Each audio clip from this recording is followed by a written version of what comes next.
traumatic experiences that one goes through in life. I'm sure we all have our fair share of stories that we can tell. But sometimes we're not brave enough to tell those stories. That's why we need communities of like-minded people so that we can share these stories so that the next person does not go through the similar challenges. And even if they do go through those similar challenges, what strategies do they need to employ to be able to move forward? Yeah? So indeed, may our choices rather, reflect our hopes and not our fears. Fear becomes irrelevant when we've gone through certain situations. Mpo has just said now that sometimes it feels like we are on our own. And no one is here to save you. No one is here to save us. But we need to find that fighting spirit within to be able to go on. So Nonkosi Creatives is dedicated to promoting diversity and inclusion in workplaces. So our focus will be on offering training and speaking engagements such as this one that will really attract really knowledgeable and brilliant speakers to come and share with us how do we move forward. Given the history of our country, we cannot afford to be timid around when it comes to diversity and inclusion. The generations that came before us, they suffered greatly. We don't need to revisit the past, but we know where we come from as a people and a society. So this is 2023. We cannot afford to turn a blind eye when it comes to inclusion in our communities, inclusion in our workplaces. Because the funny thing is that those that are anti or anti-diversity, they're not shy to state their views and their actions. So why should we be timid to talk about and actually demand diversity and inclusion in our communities? So I'll talk more on this point later on in my closing note. So, but today, our hope is that you'll be inspired by our brilliant speakers as they unpack some of the topical issues that we face as a country, as well as these issues that highly impact youth unemployment and young professionals as they navigate in building their careers.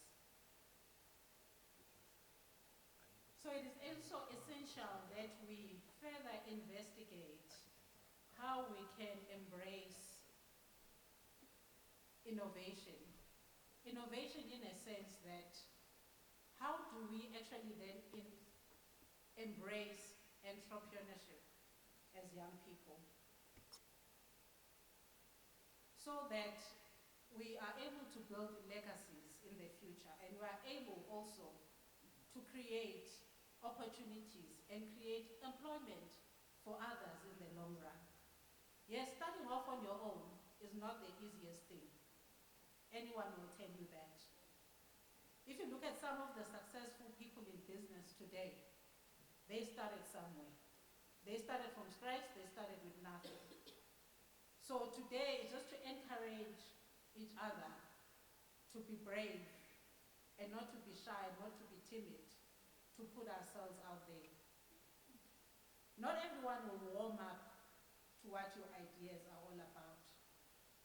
So it's very important that as you focus, as you move forward on your journey, you focus on the people that actually show up for you so that you also show up for them and build something tangible in the future, right? So just to repeat, our vision is to then, in the long run, form a community of like-minded people and individuals that support young professionals, that support people doing business out there on their own. And that hopefully by doing so, we can form a community to a very strong community of change makers in our country.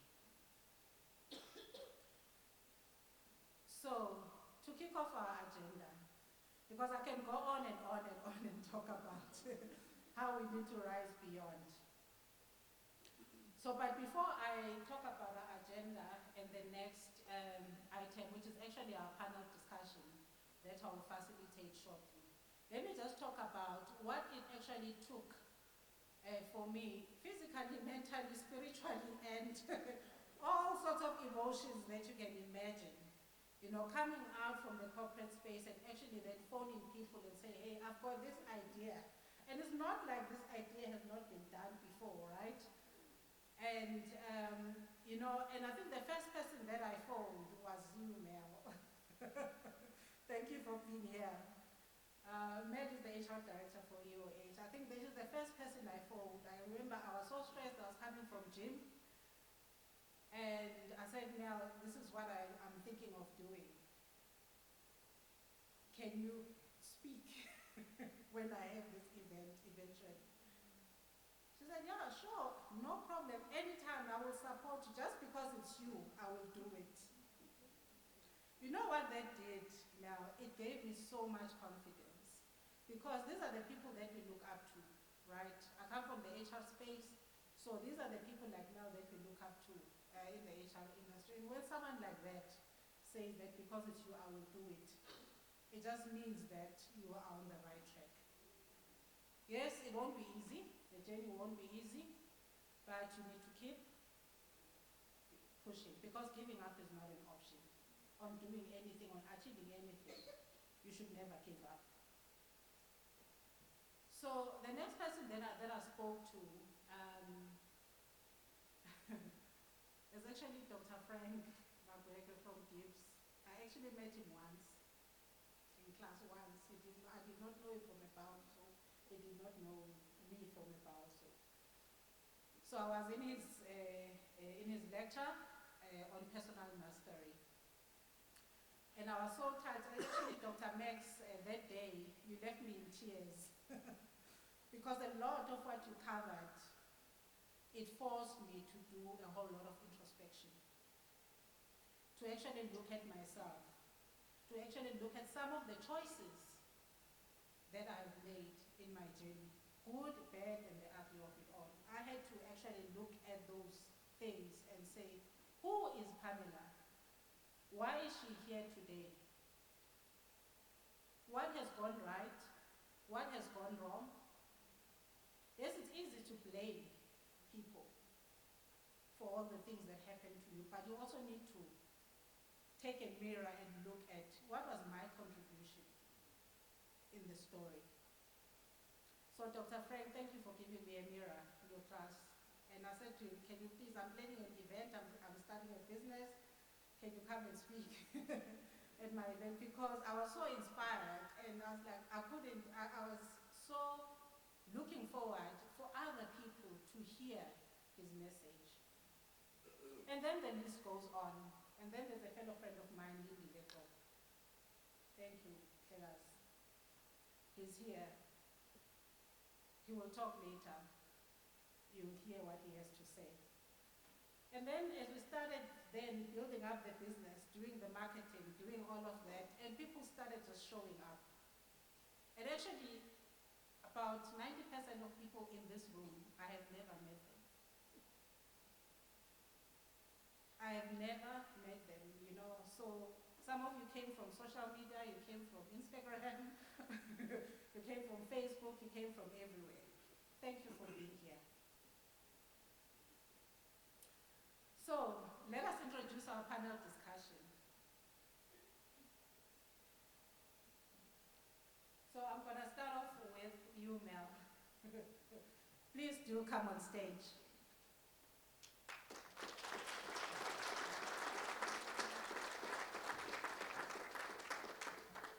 Mel is the HR director for EOH. Thank you for being here. Okay. And then we've got Modise Makene.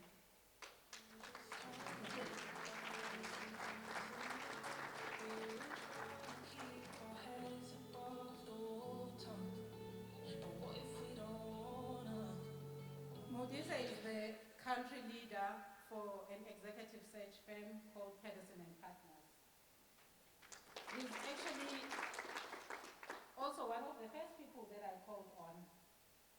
And I said, I'm planning, this is the idea. He said, sure, let's go for it. Those were your words. Thank you for being here, Modise. And then we've got the fabulous Miss Jill Jones.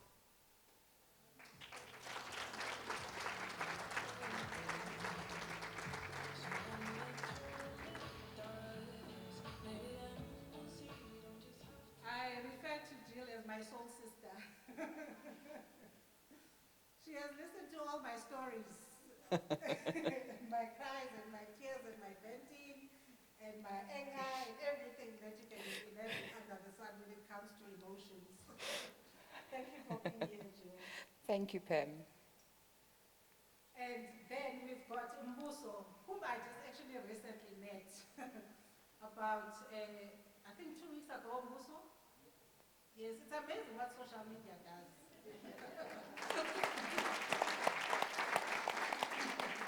It's amazing what social media does. And, you know, when people see what you put out there on social media and they actually recognize that we've got similar passions of empowering people. Muso is a highly experienced speaker and facilitator. And he is a consultant for the company called Free to Grow, which is one of our partners. I'll talk about it later. So thank you for being here. So I will slowly step down because some of us are larger than life. I will step down. They gave me a seat over there. They gave me a seat over there. They said the stage is too small for all of you. So I'm going to sit over there as we kick off our panel discussion, and I will introduce our topic. I'm trying not to lose my step, just bear with me. Okay, so like I said earlier, we're supposed to do this event in June, right? But all is not lost because the topic is still very much relevant. Yeah. It was really around the legacy of Youth Day in South Africa. And what is it that we need to be doing in the human capital space to chart the way forward or to chart the future to promote inclusive workplaces? So our panel today will help us unpack this topic. So thank you for being here, no pressure. So let me grab my seat. So Modise, can you just tell us about your views on the legacy of Youth Day? And, you know, given the experience of the youth during the student uprising, what are some of the leadership takeaways we can learn from? And what are some of the strategies that corporate South Africa and workplaces can actually employ to promote inclusive workplaces? Great. Thanks, Pam, for that question. I think it's an important question when we look at the history of our country. The youth of the past, 1976 in particular, you know, they were defining in terms of where we are today. They defined the struggle in this country, and they were active citizens. They teach us a lot about what active citizenship is all about. They were at the forefront of speaking their mind. And oftentimes we sit there and we don't speak what we believe in. We don't speak it up. We say that we don't have a voice. Under difficult circumstances as well, they found their voices, and more importantly, they came across as a confident youth. But we all know that in confidence there's vulnerability. In order to be confident, to go about your business in a certain way, you have to be vulnerable. And a lot of people don't realize that. And so I say, when I look at, fast forward to today, and I look at the corporate environment and what we can do is we have to look at that vulnerability Mm. and say, how do we ensure that the corporate environment embraces vulnerability in its totality? Mm. And it is even more pronounced after the COVID pandemic, isn't it? Mm. We all became vulnerable globally, and we still are, because there's mental issues of mental wellness, the issues of inclusion, the issues of bullying, and I think we can learn a lot from them, how they extended themselves, how they fought against adversity. And they went out there never knowing whether they're going to come back home. Mm. Some of them died. And we don't have to do that. So corporates can go a long way in ensuring that we create conducive spaces to accept those who come from different backgrounds, Mm. and particularly the youth, Mm. and that we embrace how vulnerable that they can be. No, thank you so much, Modise. That is like really, really powerful. I like the fact that you mentioned the space around being vulnerable, you know, because what we see is that people suffer in silence in terms of what they are going through, and then it manifests itself as a mental health issue instead of us really looking at what was the root cause. So following on that, coming to you, Malisha, so how can we keep up the same level of passion, in a safe way, of course, same level of passion and energy that the youth showed on Youth Day in driving diversity? And what new approaches should we take? Yes, so first I want to tell him, Paul, I'm not a snitch. Wherever I I think we have a responsibility, right? So to your point about vulnerability, if we're not going to create the safe spaces for people that say, it's okay to be who you truly are, we're already starting on a back foot. That's the first one. The second one for me is, and especially within the human capital space, because, and I know I joked about us not being snitches, but there's a lot of structural norms that are in place that are fundamentally flawed. And I think we have a responsibility to challenge that, like the fact that you have an older generation saying the younger generation is entitled. I call BS, right? Because at the end of the day, you have to meet them where they are, not where you are. Because the life that they're living now is fundamentally different from the way that we grew up. And the importance of creating the psychological safety, creating the safe spaces, to me is a non-negotiable. And often I say, because you have to keep it top of mind, right? Otherwise it only happens in Youth Month, is when you sit around a boardroom table or a meeting room, who are the voices that are here? Who's represented? More importantly, who's not represented? And some of the things you can do because people think you need a lot of resources, you need a lot of approvals. You don't. It can take the simplest of action as a leader that allows you to give, by you yourself being vulnerable, gives people the permission to also be vulnerable. That you don't have to talk in a certain way. You don't have to be from a certain background or a certain school or a certain family. And I think that, to me, the authenticity involved in that hunger, drive, passion that you have needs to be in terms of, this is my cause. This is what I want to achieve. And I'm not naive to the fact that there are huge challenges in our country. But I've also seen some phenomenal cases of individuals, youngsters who've gone out and hustled and challenged that status quo. And those are the leaders of tomorrow. And for the older generation like me who's sitting the other side of 45, we have a responsibility to be their allies and to be their sponsors. To be able to, I mean, I'm not sure if everyone here has children. I want a work environment where my daughter can one day be whatever she wants to be, without anyone saying, your hair has to be straight, you have to dress up in a certain way, you have to talk in a certain way. So I think as leaders, we have that responsibility on the understanding that you represent every person before you who's not had the opportunity, whether they be black, whether they be female, no matter what that is. And it's a responsibility we have to take seriously to create that environment for them to thrive. I'm at a loss for words. I don't know about you guys. The friends we keep, by the way, hint, hint. Mel, thank you so much for such wisdom. It's very important because we can't let the lack of diversity be a generational thing, right? So we've got a lot of young people in this room today. So it's very important that we are not timid, as I've said earlier, to actually talk about, what needs to be said. Thank you for your kind words. So coming to you, Mbuso. So what do you think are the benefits for businesses in promoting inclusive workplaces for now and the future?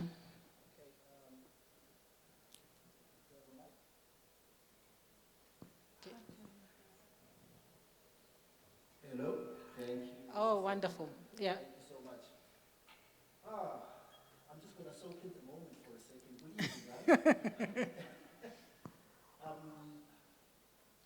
Some of the business benefits of an inclusive workforce. I mean, if you look at the mechanics of an organization, they are run off the backbone of a strategy. So we have a strategy for the year. We want to execute on that strategy. Someone.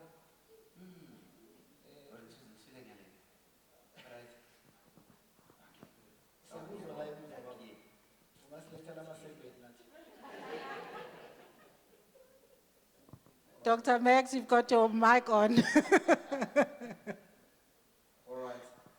So, I mean, a business has a strategy that needs to be executed, and we want to make sure that that strategy is executed to the best of one's ability. So, what does inclusivity do in driving those specific outcomes? They are the well-known things.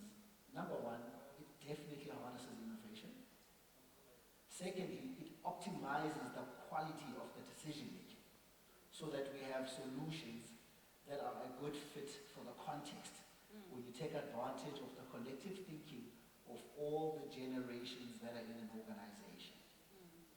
On the other hand, it also then drives profitability